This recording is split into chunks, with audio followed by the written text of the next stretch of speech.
Welcome to this episode of the YAHOWAH blog. This is part 2 of what will be a considerable series on Qatsyr harvest. We are exploring the ride of a lifetime, Shabuah, the next harvest, which is now on our horizon.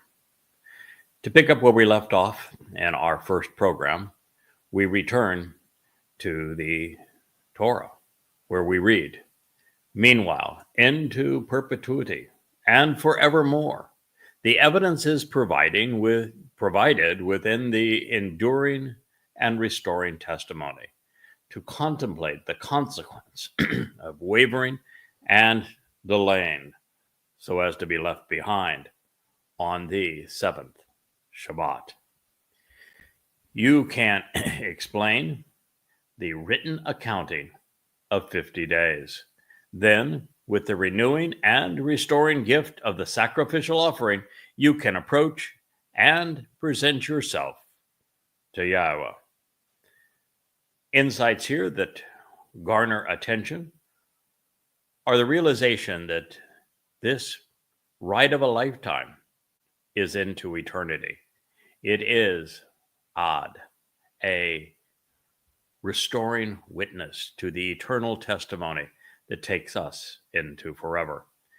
We are being encouraged to tell God's people that they ought not be wavering on this. They ought not delay so that they are not among those left behind, particularly on the Shabbat, which is the time that so many Jews have decided to do nothing. And this is the time that God does his best work. God has also directed our attention not to the oral Torah, which actually doesn't exist. It is a misrepresentation of the Babylonian Talmud written in the 6th century CE, as opposed to back in 3400 and the range of 3448, 3400 BCE. What we find is that there's a huge gap between these two documents, and there's no correlation, at all between them. So Yahweh is directing our attention to the written Torah, 1447 to 1448 BCE, which is 3,400 and some years ago. I know I didn't say that as clearly as I should have the first time through. I'm a little bit distracted by my Wookiee here, who you saw at the beginning of the program, who is now looking at the seashells on my desk and wondering how he can get through the glass and get to them. But this is deduced from the written accounting that Yahweh has provided to us regarding 50 days. And 50 days is the the annual celebration of the bicentennial celebration of the Babel, which is 50 years. Then with the renewing and restoring gift, Chadash means to restore and to renew. The gift is the covenant. And the means to the covenant that God provided is the ultimate gift, that would be of his son, fulfilling the first 3 Moed Mikre, making the sacrificial offering, as this says, so that we can approach Yahweh. It is by Dod having fulfilled Pesach as the Passover lamb, Matzah by his soul taking our guilt into Sheol, and then on Bakurim, showing us the way to become adopted into Yahweh's family, enriched and empowered by him, that we are able to approach God through the covenant on Shabuah. This is Kara called out Leviticus 23:16. So from the very heart of the Torah. The Shabbat and the Yobel, as we have mentioned in previous shows, the Feast of Weeks and the pattern of 7 Moed, the 7 days of celebration, the 7 spirits inspiring the Chodar, and Yahweh's nature, human history, and our future existence, once reconciled, are all interconnected and related, and also based, on the number 7. It is all about sevens, or 7 sevens plus 1 for good measure in this case. When we come to appreciate this pattern, we not only understand why, but also when and how the universe was created. Why, when, and how we will return to the garden where with humanity it all began. The pattern emblazoned in the name Shabuah, 7 sevens, ties all this together. It reminds us that there are 3 times each year when we are asked to reflect upon the 7 steps Yahweh provided to lead us away from the 3D world of man to living with God in this 7th dimension. For this to occur, we must be exponentially enhanced, enriched, empowered, and enlightened, which is part of the benefits of Shabuah, the promise of the Shabbat, as well as a direct benefit of Bokurim, which precedes it and makes it possible. In fact, the realization that we are enriched and empowered on both days indicates that they are exponential.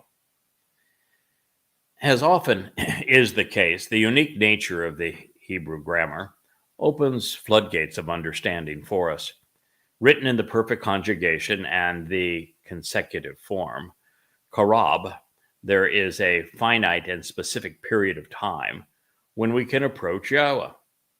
Further, in the Hiphil stem, we, as the subject of this sentence, cause Yahweh as the object to respond and participate in the meeting. God is therefore saying that he can be found approaching those who present themselves to him at this time. It is an interactive coming together. Moving on to the next interesting term, Chadash, renew.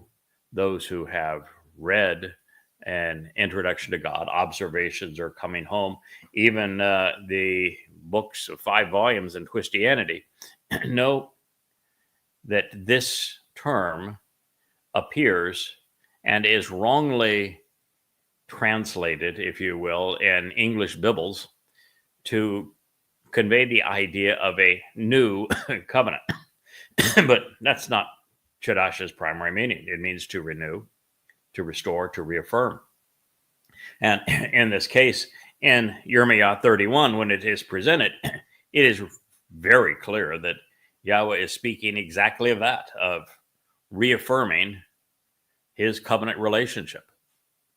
So it's there we realize that there will never be a new covenant, much less a New Testament, because when the covenant is reaffirmed, it is going to be with Yisrael and Yehudim, and therefore not with the Goyim church. And the only difference between the covenant as it was manifest during the journey out of Mitzrayim is that Yahweh then grasped hold of Yisrael, because they didn't know any better, with a firm hand, because they were also irascible, and he literally drugged them towards the promised land. Whereas the renewal of the covenant, no one is going to be dragged kicking and screaming. You're going to choose of your free will based upon what we are sharing with you as part of the Yahowah blog, or not at all.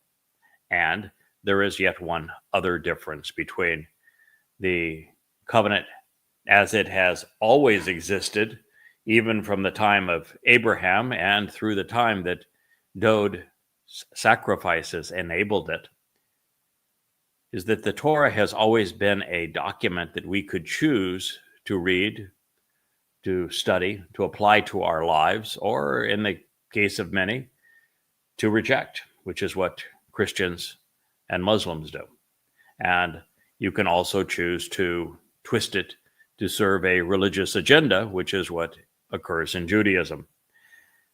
But when this covenant relationship with Yehudah and Yisrael is renewed. It'll be on Yom Kippurim, the Day of Reconciliations, and year 6000 Yah, which is 6:22 p.m. as the sun sets in Jerusalem on the 2nd of October, 2033. The fact is that Yah was going to literally write a copy of his Torah inside of us. And with the Torah inside of us, that pretty much does away with any chance that there could be an inspired New Testament, Talmud, or Quran. You don't go from the Torah and remain with the Torah if there was an approved detour along the way. So, in this light, more times than not, as I have shared, Chadash, which is commonly deployed to depict the renewal of the sun's reflected light on the surface of the moon, is more accurately translated renew, restore, reaffirm than it is new, especially in the sense of recently conceived or different. For example, a Kadash moon isn't what we would call a new moon, a totally black moon. It is when you can see, observe the first renewing light on the moon's surface following sunset. That would be the start of a new month. So there is nothing new or different about the path provided to walk to Yahowah. None of the steps have changed or will ever differ. In this instruction, Yahowah is speaking of the power of his Moed Mikreh to renew and restore our souls during Pesach and Matzah. He is asking us to approach him by way of the path he has prescribed in his Torah and laid out through Passover, unyeasted bread, and firstborn children. By walking along this path, we come to the point where we're invited into God's company, where the door to heaven is opened, where we are welcomed inside as his sons and daughters. And the first opportunity that you and I, those whom I am speaking to and who act upon the advice that I'm sharing from God, who capitalize upon it, the first opportunity we're going to have to actually walk through heaven's door and enter heaven as children of the covenant is going to occur on Shabuah. And based upon our calculations and the reasoned deductions from what the prophets have said, particularly David, this is going to occur on the Shabuah 7 years before David's return as our Messiah and King on Yom Kippurim in 2033, year 6000 Yah, which would mean that it would be the Shabuah of May 22nd, a Friday evening, the 22nd of May, 2026. By stating that we are to approach with mincha, the gift of the sacrificial offering, which restores and renews, God is connecting the elements that comprise his plan together for us. He has obliterated the myth that there is a distinction, a difference between his Torah and his mercy. David, in his second of three lives, came to fulfill the Torah promises because Yahweh's guidance provides the way home. And perhaps this is why, in the context of the renewing gift, God concluded this instruction with La Yahowah, to approach Yahowah. The message is, nothing is more important than understanding what Yahowah actually said. With this information, we can correct the record and free souls from religious schemes. Shabuah serves the covenant relationship, not a human institution. Distancing Shavuot further from the Christian myth of their God-forsaken church being born on Pentecost, the promise of the Shabbat, not Sunday, depicts a harvest of mature standing grain, not something newly conceived or born. The only ingathering among the Moedim, which is of growing children, at least from God's perspective, is Bikurim, firstborn children. While also a Qatsyr, harvest, it is devoted to those who are newly adopted into the covenant. But Christians didn't pick up on that one. In fact, they don't even know that their misnomer, their crude counterfeit, their Jebus, actually served as the Passover lamb. They've got no clue as to what he did on the Shabbat of Matzah. I'm not sure Jews practicing Judaism do either. And they did not capitalize on the meaning of Bikurim, which would have at least served their agenda somewhat by leaning on the notion that their church was born on Shavuot. They made utter fools of themselves. It is a harvest of standing grain. It has not yet occurred. Further, during the Christian counterfeit, no one was withdrawn. Instead, they began to babble. They were going in the wrong direction. If they were actually celebrating Shavuot, 7 Shabbats, they would have been gathered unto God in heaven. But you'll notice even in the Christian script of the event in Acts 2, that didn't happen. Also, addressing the timing, while there is ample evidence in Dod's Mizmor and Yeshayah's prophecies that Dod's soul was released from the darkness and returned to the light, thus came home to Yahweh, as his firstborn during firstborn children, there was no discussion of a harvest of standing grain attributed to year 4000 Yah. Therefore, Shavuot remains unfulfilled. That is, if you were reading this or listening to this blog prior to Shavuot on the Shabbat of May 22nd in year 5993 Yah, which is 7 years before our Savior, Messiah's, and King's return. And what better fit for 7 sevens on Yahweh's calendar than for it to be fulfilled 7 years prior to God's homecoming? As we know, the Messiah's contributions to the covenant family continue past Pesach, when he made us immortal and opened heaven's door. During Matzah, he carried the guilt of every covenant member into Sheol, depositing it there, of course, never to be seen again. So after perfecting us in this way, through the brilliance of Bikurim, Dod's Nefesh reemerged into the light of his Father's presence.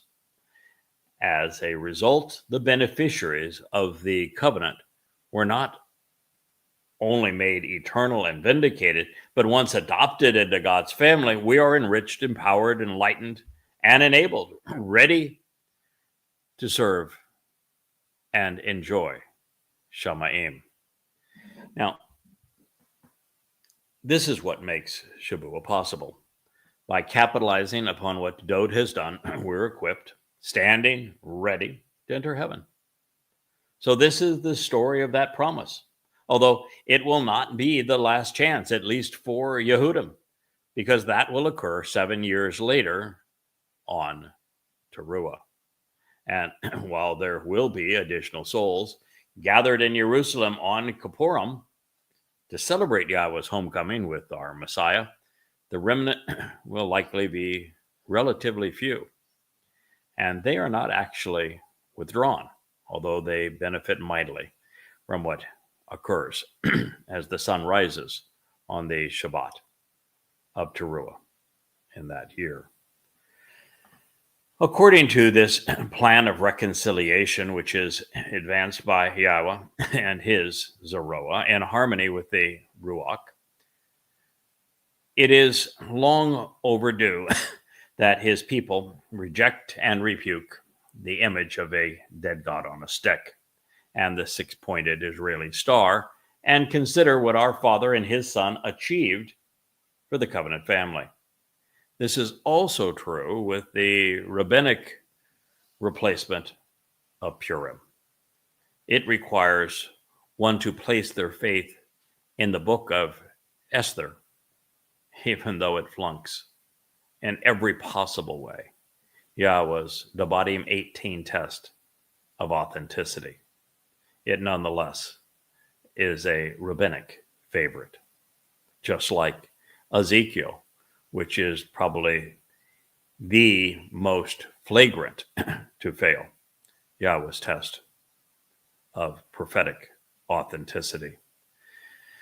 So why would an informed and rational person trust a capricious deity, one who contradicts, negating his own plan, one meticulously laid out in the Torah and prophets? Why trust those who counterfeit claims and authority were derived from a God they are prone to contradict, which is the case in Judaism, Christianity, and in Islam? When someone points out that it is possible for a religion to be viable if it undermines its own foundation, why do the faithful continue to believe in myths, counterfeits, and fairy tales? It really is that simple, that logical, that cut and dry. Religions that alter the context in any material way of the testimony upon which they assert their legitimacy, corrupted narratives which they claim were inspired, are a farce. This would include Judaism, Christianity, Catholic, Orthodox, Protestant, and evangelical varieties, Islam, and Mormonism. And in this case, it does not actually matter whether Yahweh's word was inspired, which of course we prove throughout these books that are behind me with all of the translations of his prophecies. But if the Tanakh was not inspired, the Tanakh would be the Torah, the writings, and the prophets. If they were not inspired, the authority of those religions would vanish, and so would their credibility, because they all draw their legitimacy from claiming that their God inspired them. And if Yah's testimony is true, these religions are all false because they convolute, conceal, corrupt, counterfeit, and contradict what God revealed. This is why it is impossible to be an informed and rational practitioner of Judaism, Christianity, Islam, or Mormonism.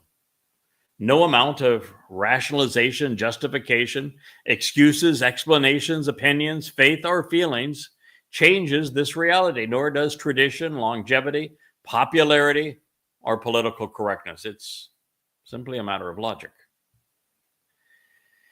Yahweh established the covenant on the basis of the relationship he developed with Abraham, then Yishak and Jacob, and then enabled it through Dod.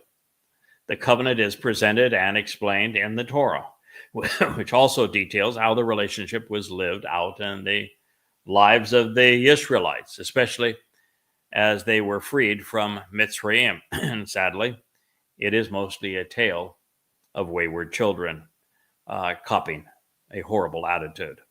But it was affirmed throughout the prophets, who also foretold of this impending restoration that we speak so often of. The family is exemplified, of course, in Dod, Yahweh's beloved firstborn son. There has never been another covenant. The 7 Mikre are not Jewish holidays, but instead the embodiment of the means Yahweh devised to approach him. A church did not replace Israel as God's chosen. Yehudim, not Goyim, are the beneficiaries of Yahweh's fulfillment of Yom Kippurim when he reaffirms and restores his covenant by integrating his Torah guidance into our lives. Likewise, there will be no rapture on Towrah trumpets. Therefore, Peter and Paul both misrepresented Shabuah and Towrah. When we capitalize upon Pesach and Matzah, we are prepared to become Bikurim, adopted into our Heavenly Father's family. But that is not the end of the process, just the beginning. With the covenant, Yahweh is also committed to enriching and empowering us, doing so on both Bikurim and Shabuah. We get a double dose. Therefore, the Mikre of Pesach, Matzah, and Bikurim position us to benefit from the fourth, Shabuah, and contribute to the fifth, Towrah, such that Yahweh is pleased with the result of Kippurim and enjoys Sukkah with his family. As we will learn, God's children are enriched and empowered during firstborn children and again as part of 7 Shabbats. This realization is found in Isharon in the next instruction, along with something I think equally revealing. Yahweh said, you all, so you plural, you all, not southern here, you all should come from Bo, bringing out of your homes 2 loaves of bread as an ascending wave offering, a double portion for a 10-fold enrichment and empowerment. Ishiron. It's a compound of Esher, 10 and 10-fold, and Asher, to enrich with own, empowerment and growth, capacity and capability, vitality and strength, describing the power of the firstborn. This is called out Leviticus 23:17 in part. I'm smiling because I recall when my youngest son attended a college in the suburbs of Santa Barbara, and he was required to take a class in the Old Testament, is which they called it, and his professor served on the translation board of the what I call the NILT, the New Living Translation, which isn't a translation at all. It's a very loose paraphrase. And he began his class by saying, Leviticus, nobody needs it. He thought all of this was a complete waste of time. Are you tired of the show, Wookie? Can I set you down? Taking care of my Wookie takes priority. So I think God begs to differ. I beg to differ. I think Towrah is an extremely rich book. So Yahweh says, don't come empty-handed. If you want to participate in the Shabuah harvest, don't come empty-handed. Come bringing out of your homes 2 loaves of bread as an ascending wave offering. I think you'll notice that in pictures that we have already put on our Facebook page, that we celebrate it that way. We offer the 2 loaves of bread. We blow the shofar. We raise them up symbolically to God. I know that they're just loaves of bread and it's just a ram's horn, but it's the symbolism that matters. And, I know that every time I talk about how one should observe any of these Moed Mikre, and people get very anxious. Well, I'm doing it right. I said one time that you can't benefit from Pesach unless you are integrated within Israel. It is not something that can be celebrated apart from Israel. And So everybody got all nervous. I live in a place where there aren't any Jews. How am I going to do this if I can't celebrate with Jews? Come on, folks. It's just like Yahweh's instruction that you need to walk away from your country, from politics and religion, from the family of man. It's not about geography. It's about attitude. And this is attitudinal as well. These are symbolic things that we can do to reinforce our understanding of these things and to show Yahweh, yeah, we get it. We appreciate what you've done. We understand the symbolism, and we're just showing you that we get it and that we're delighted to follow your instructions. In this case, there are 2 loaves of bread because Shabuah is a wheat harvest, and it's wheats, plural, different varieties of wheat. 2 loaves of bread because there are they represent different things. One loaf represents Israel. The other loaf represents Goyim. This is a very unique harvest where everybody is invited to attend, and the beneficiaries are those who have capitalized upon Pesach, Matzah, and Bakurim and are fully engaged in the covenant. So the 2 loaves of bread that we're asked to bring show that we understand that this is a harvest that is all inclusive. The wave offering simply indicates that we are recognizing that the grain in the bread represents souls of those who are going to be taken, harvested, if you will, gathered up into Shamaim when this Moed Mikre is fulfilled. Now, it is a double portion because the beneficiaries are 2, and it is Isharon for a 10-fold enrichment and empowerment, just as is the case with Bakurim, the previous harvest.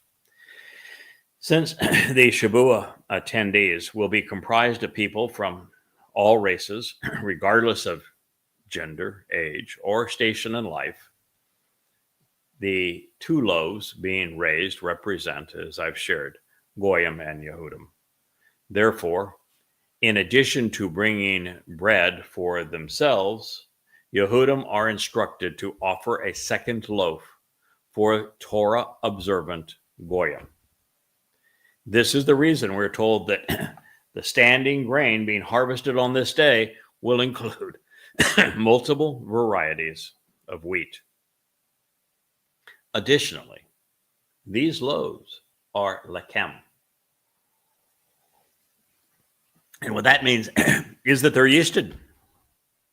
The implication is that those lifting them up know that the preeminent Yahud, the Son of God, our Messiah and King, has done what was required to remove the chemetz, the fungus of yeast, making this the bread of life. Removing the yeast isn't something we must do because Dod has already done it on matzah, which is why we celebrate matzah 7 days without yeast. And while some may be bothered by the idea of associating a yeasted loaf with the Son of God, it's exactly as it should be. Our redemption is dependent upon our guilt being associated with him and then deposited in Sheol. The Messiah removed the corrupting influence of yeast from those Shabuah is now enriching. Therefore, Yahweh is doing with Dod what he is asking us to do relative to the existence of chemetz, yeast, in our home during matzah. The idea of empowering and enriching the firstborn is advanced in Bereshith, Genesis 49:3. It is there that we see how on, the suffix of Isharon, is used to address the ideas of empowerment and enrichment. There, Jacob said, Reuben, you are my firstborn. Bokor Ani. It's the same term that, by the way, Yahweh would use relative to Dod. He would call Dod Bokor Ani, my firstborn son. Function of my ability and might, the foremost of my abundance, empowerment, and enrichment, own Ani, of my energy and wealth, preeminent with a profusion of riches, elevated in status, honored and exalted, tremendously enhanced and exponentially energized. Barishith, Genesis 49:3. The reason we turn to this is I wanted you to understand Yishuron and how the own suffix to Yishuron conveys not only this idea of empowerment and enrichment, but all of the things that follow that, being preeminent, receiving a profusion of riches, which means the inheritance of the firstborn, being elevated in status, being honored and exalted before God as his sons and daughters, tremendously enhanced, exponentially energized as we go from being three-dimensional to seven-dimensional. All of that is being conveyed by Yishuron. And Yishuron would be a tenfold abundance and empowerment and enrichment and profusion of riches and honor and enhancement and energy. This is a really good thing. Now, if that were not enough to underscore Yahweh's intent with his firstborn Dod, and especially as it relates to own, consider Devarim 21:17, Deuteronomy, which I suspect is prophetic of the way man has treated God's firstborn son.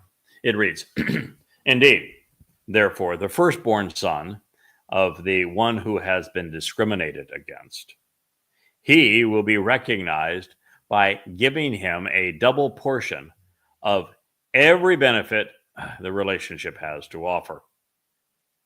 This is because he is the first and finest, abundantly empowered and enriched, making him the recipient of tremendous energy. Regarding him, it is the right decision regarding the birthright." Those who were both from the Torah, but this particular expose on power on own comes now from the prophets.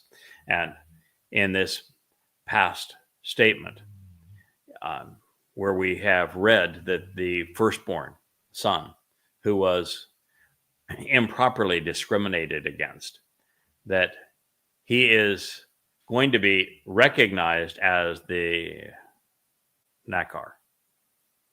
And there is a very real possibility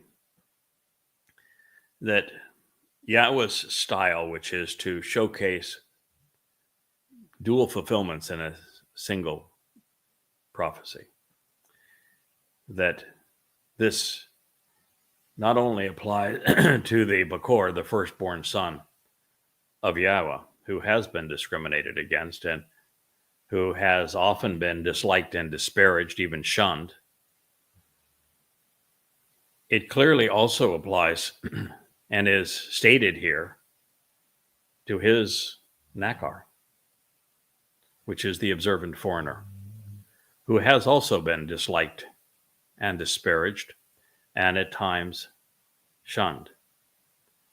And it is true that both men have been given a double portion of every benefit because they are the two men who offered their Bashar bodies to be sacrificed for the benefit of Yisrael during the Moed Mikre.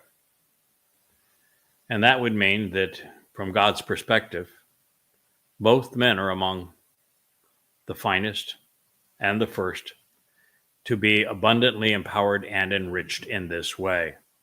This is where own comes into the testimony, making each of them a recipient of tremendous energy, which you would need. Dod's job, being a prophet, being a Messiah, being a king, being a shepherd of his people, being the primary defender of his people, and also carrying the burden that he knew he would come back to endure Pesach and Matzah, leading to Bikurim, and then have the ultimate responsibility of being the leader of the universe forever. I want to tell you, that takes a lot of energy. And I am simply his herald. And this job requires more of a man than anything I have ever experienced. And I would dare say more than what almost anyone has ever experienced on this side of Dod. So this is from the prophets. Lift up, Nasa, your eyes on high, and envision who created these. It is he who brings out the vast array of the heavenly host with the narration of the story, reading and reciting every one of them by name. Out of the magnitude of his own, of his power, strength, and wealth, his vitality and generative influence, capability and resulting possessions, ability to empower and enrich, all from own. And because of the steadfast commitment and determination, as well as ability, no individual will be left lacking. Yashayah, deliverances from Yah. Isaiah 40:26. The one who created the universe is offering us a share of it, including the ability to participate in really what it took to conceive it, because we'll be given the chance to create a new one. Now, this is sufficient to affirm that we have correctly translated Isharon, thus a tenfold enrichment and empowerment. But I think we learned other things along the way. As we continue to consider the meaning of Isharon, please understand that the Hebrew verb to tithe is ashar, not Isharon, although ashar also speaks of being enriched tenfold. However, if a tithe was intended, the gift would have been food, wool, or wood, not money. Paying pastors and priests is a human invention, one conceived and promoted by Paul as the Christian interpretation of a monetary tithe, although quite clearly rabbis have perfected the art of religious profiteering. I guess it's good to be good at something, right? Even if it is reaching into the pockets of those you're deceiving. Oh, maybe not. Now, this context is not conducive to the notion of a tithe because it is stated as a double portion and not a tenth. So we must pursue the most logical connotations for Isharon if we are to understand Yahweh's intent. And when we do, the first thing we learn is that while Isharon shares an association with Ashar, 10, it is also a compound of Asher being enriched and On being enabled and empowered. And these specific gifts represent the benefits of the covenant, along with becoming immortal and perfect en route to being adopted into our Heavenly Father's family.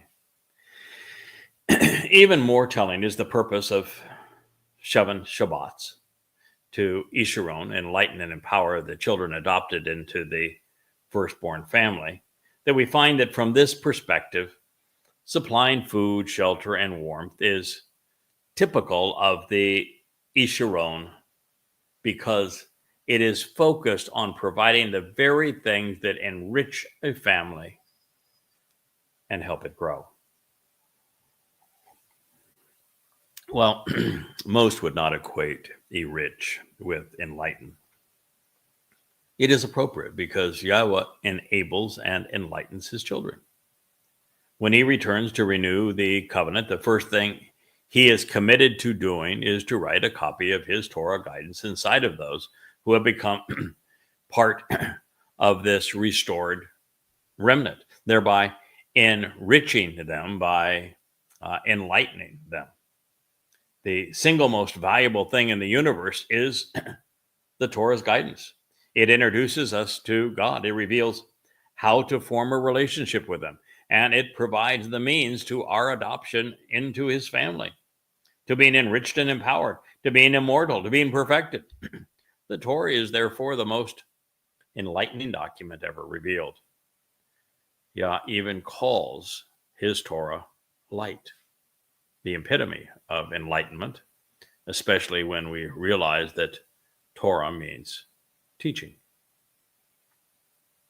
Now, this passage is telling us that our willingness to answer Yahweh's invitation to meet with him on this day and act upon his instructions to bring the loaves of bread will nourish us and our guests, providing symbolically and conveying the tenfold increase in our enrichment, enlightenment, and empowerment, preparing us to enter and enjoy God's company.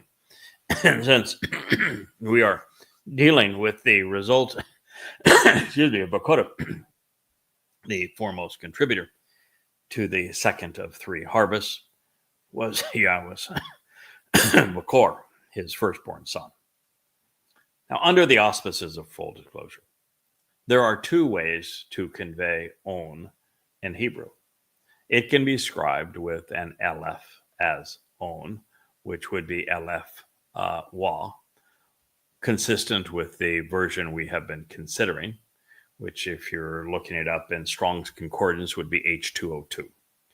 But it can also be written as ain, as in ain wah, where the feminine of ona, it means to live together as if mother and father. Strong's H5772. The latter is from a family of words based upon ana, which means to answer, respond, and reply. The pictographic characters comprising ona reveal that the proper perspective on being grounded while securely growing as children leads to becoming an observant adult. And on, which is aleph wah, is father and child with God protecting his children as they grow. The nun is what follows the aleph wah. It's nun, and it represents it's drawn in the form of a sperm, actually.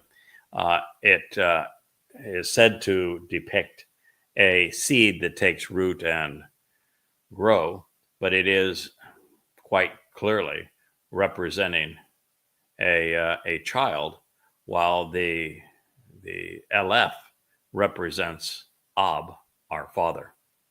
So it is a father with the wah, the tent peg, creating a more secure environment, protecting his children as they grow. You'll also notice that this grain offering was unlike that on the Mikra of Matzah, where guilt represented by the yeast fungus was excluded.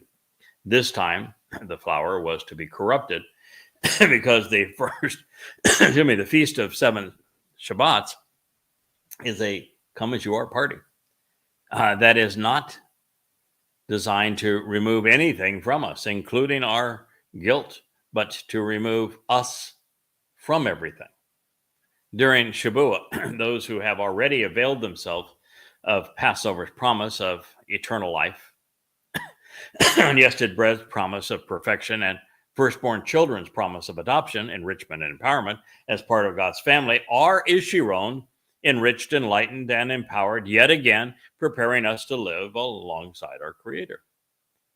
Therefore, speaking of the lechem, loaves of bread, Yahweh wants those who are part of his covenant to invite others into this feast so that they're appraised of what's at stake, what is being offered. It's like me coming to you inviting me into your home as a representative of Yahweh, even before you may have accepted the terms and conditions of the covenant, before you've actually acted upon such that you can receive the benefits of Pesach, Matzah, and Bikurim by recognizing how it was fulfilled and what is being offered through it. So, speaking of the lechem and the loaves of bread, Yahweh reveals next. They should be comprised of fine flour, the highest quality ground grains, with the hulls removed and the chaff stripped away, baked with yeast, chametz, fermented and embittered, puffed up by the culture of the fungus. For the firstborn children, Bikurim, to approach Yahweh. This is Korah called out, Leviticus 23:17. Now, our Heavenly Father is in the business of harvesting flawed souls that his Son has perfected. As a result of the Messiah fulfilling, Matzah, his Bikurim, firstborn children, can be gathered and withdrawn out of the world of war and deceit, religion, and politics. In fact, it will never be as bad as what begins with the time of Jacob's troubles, which commences at the time of the Shavuot harvest. They are coterminous. The result is going to be direct access to God and a privileged inheritance. We will become God's sons and daughters, gaining access to him and all that is his. Through Pesach and Matzah, Father and Son prepare us to enter their covenant home. Pesach opens the door to life and to Shamayim. And we are then adopted during Bikurim after we're perfected on Matzah. And yet, this does not cause an immediate withdrawal from the material realm, at least not during Bikurim. That would be the worst thing God could do. And he doesn't typically do dumb stuff. If he removed us from the world, who would convey his message? Who would be speaking to you now, encouraging others to join his family? And yet, the harvest of the covenant's children is ultimately necessary, and it is inevitable. It is just a matter of when. And Yahweh's answer is well conceived. He scheduled the removal of his bereth for the beginning of the 7-year time of Jacob's troubles, which is why it's called the promise of 7. And this is the time when the entire world turns violently against God's people. He is giving us every opportunity to compile a written and video legacy now for Israel, while also keeping those he loves in his family safe. This is by design for both of the evacuees and those left behind. Our Father has an obligation to protect his children. And at the same time, knowing how recalcitrant Jews have been throughout the millennia, God knows that life must devolve to the point that there are no other options left for them other than to return. And with the voice of reason and compassion gone, their backs will soon be up against the wall, and there will be one direction to go, and that is toward Yahweh, finally coming home. Yahweh has arranged for 2 of us in particular to return. After a departure on May 22nd, 2026, that will include Yada, who is Doge Bashar. He will be joined by, after a passage of 3.5 years, the exceptionally articulate Elia. And then what we're going to find is that on the 1st of Abib in 2030, we will appear, the prophet Elia and myself as Yada, on the Temple Mount. And working together, we will cultivate the teruah gleaning, the ultimate sacrifice of the Adamah Parah, come the Shabat of teruah, and then, of course, the Day of Days, the Kippurim homecoming, such that Yahweh and his Son are pleased with the result. Now, as we ponder the implications of Yahweh's prophetic portrayal of Shabuah, we notice that fine flour is surrounded by those who are still embittered by the prevailing and invasive culture of our day.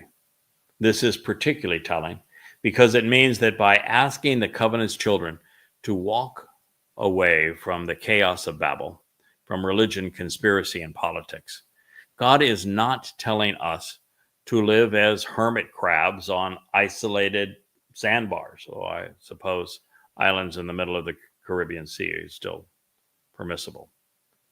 Instead, he wants us to disavow our affinity for the ways of man while remaining in the very places where our witness will be the most effective, in the midst of it all, which today, of course, plays out in social media, on X, Facebook, and YouTube. We are the white stone on a black shore, the light in the darkness, the credible voice in an ocean of religious, military, and patriotic insanity. These books behind me are posted online, as you know, at yadayah.com. And while that is a bright spot in a dark world, online, our home is surrounded by some of the worst toxin man has ever devised. So the series of books, branded under Yahweh's name, are also available, many of you know, at Amazon, which is the world's leading bookseller. And they appear in the midst of offerings that are far less than divine. But as you have recently discovered, we are now the voice of Yahweh calling his people home, asking you to invite us into your home so that you come to know the truth about God, that you understand the benefits of the covenant, that you appreciate what was being offered through the Moed Mikre, become familiar with Yahweh's name again, and reacquainted with your Messiah and the very Son of God, your returning King, Dode. And it is through these Yahweh blogs that we are accomplishing that mission. And so our primary place of interaction now is online at the Yahweh blog, at Facebook, X, and YouTube. And we appreciate you listening to us there. And we would greatly appreciate it if you would befriend, if you would follow, if you would subscribe,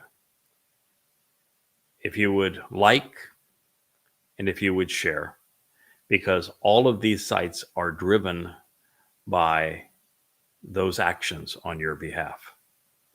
And you can participate and help us reach more of God's people to enrich the experience and forevermore by contributing in these ways. Now, also, as we have discovered, Yahweh has an affinity for flawed people. Abraham, Moshe and Dod were marvelously imperfect.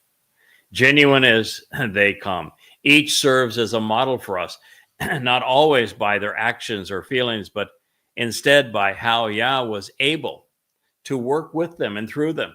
They knew Yahweh, they loved Yahweh, and they relied on him. And that made it possible for God to achieve wonderful things through them.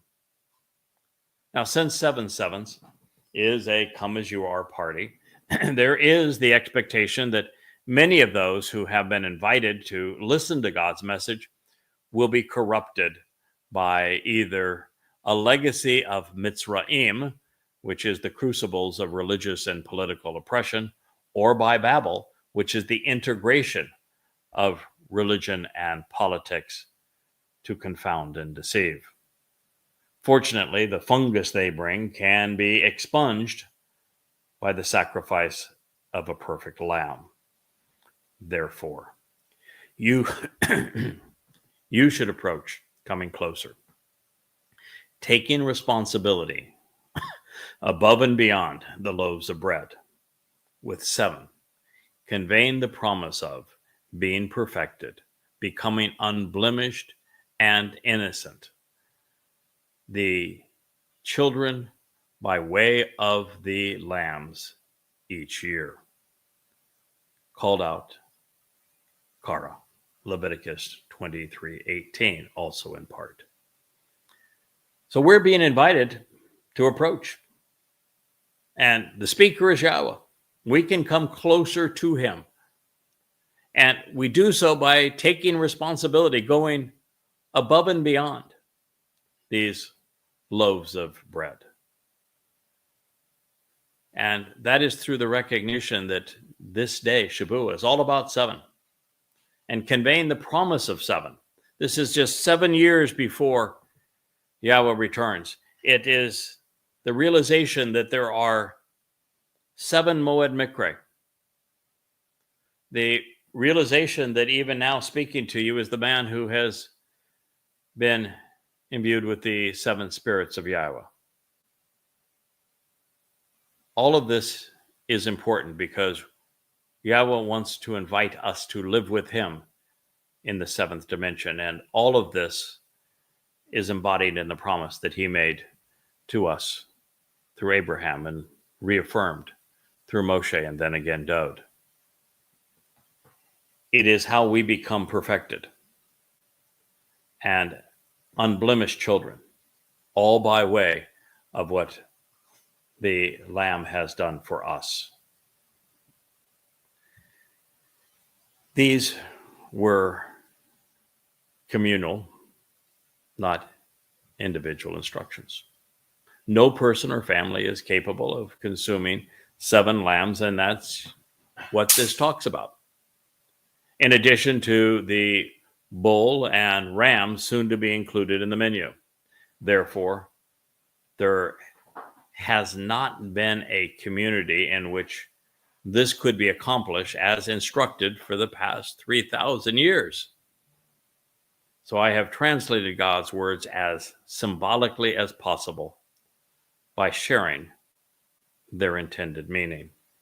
The Moed Mikre exist for the express purpose of us Karab, approaching Yahweh.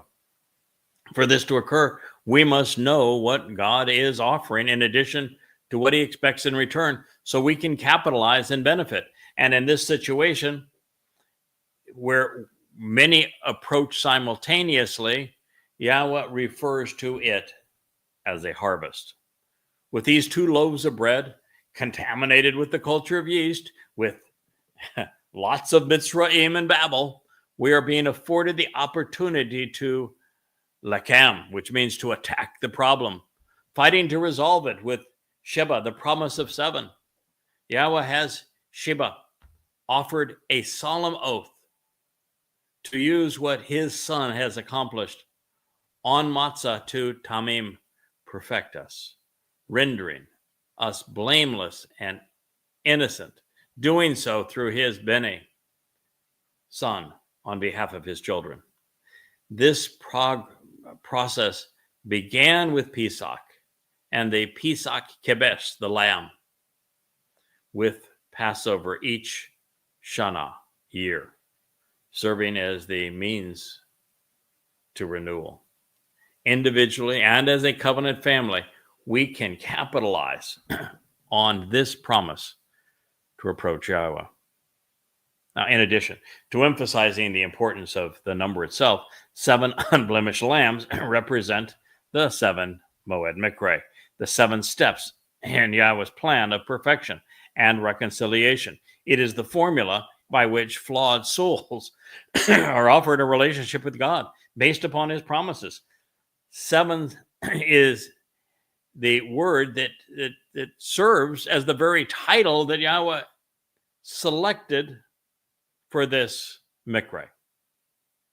Further, it is the sacrificial offering of the Passover lamb, which each year opens the doorway to life.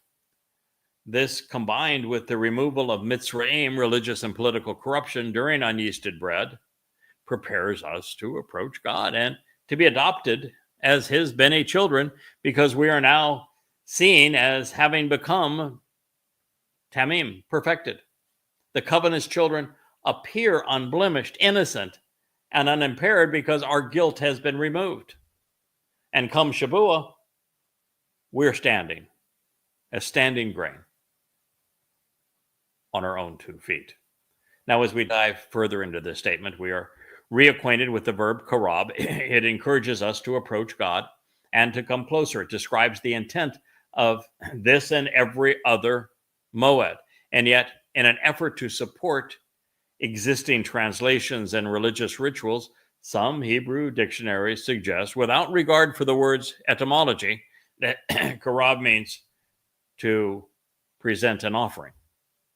However, there's no basis for presenting anything or for making an offering in the word's etymology or any such connotations which can be derived from its primitive root. Therefore, this unsupported definition is most likely the result of rabbis not understanding God's instructions and of religious publishers being more comfortable conforming to previous interpretations than to be accurate. As added evidence for this conclusion, there are many Hebrew words for make, none of which are remotely related to karab. The primary Hebrew word for present, especially in the sense of making an offering or providing a gift, is minka. And since minka is also the most commonly used Hebrew word for offering, it's the term Yahweh would have chosen in this context if he wanted to convey present an offering rather than karab, draw near and approach. And if God wanted to write sacrificial offering, he would have used zebach, tenupa, or ternuma, not karab. The next time we encounter karab, we will be asked to appear before the feminine manifestation of God's light. This occasion will be on Yom Kippurim, the day of reconciliations, as presented in Leviticus 23:27. With so much at stake, we want to be especially diligent, confident in our research, that we render the verb karab and the object isha accurately. God has a gift he wants to bestow upon us, one which not only prolongs our lives and protects us, but what also enables Yah to raise us as part of his covenant family, enriching and enhancing, empowering and enlightening our souls. This is a mechanism that God is insistent on being able to offer, and it is provided through the benefits of the Moed Mikre. Now, the very reason that Yahweh gave us a nesama, conscience, is because he wants us to be discerning. We must use this uniquely human capacity to reason and exercise good judgment if we want to understand the message he is conveying. Therefore, since there is no such thing as perfect without defect or blemish, Tamim was used to reveal the result which is Yahweh's desire to perfect his covenant children as a result of what his son and he achieved on Matzah. Symbolically, our guilt is transferred to the Zeroah, who carries it away, with the Messiah having done so under the auspices of the Mikre. We are afforded the opportunity to appear blameless before God.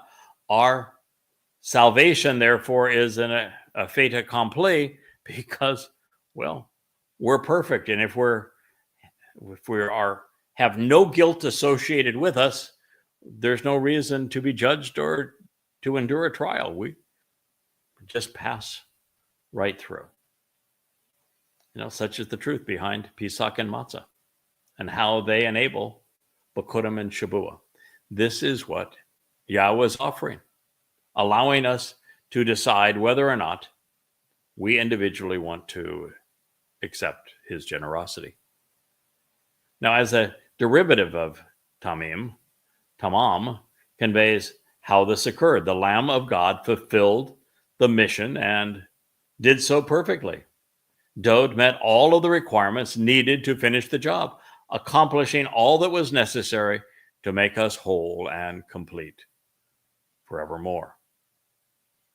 So speaking of perfecting, Yahweh requested 7 lambs to remind this corrupted gathering of Yehudim and Goyim, men and women, young and old, rich and poor, that 7 conveys his promise. It is by completing the journey through all 7 Moed Mikre that we are afforded the right to live with our Heavenly Father forevermore. And this concludes the 2nd episode of our journey to and through Shavua home. This has been the Yahowah blog, and I am your host, Craig Winn.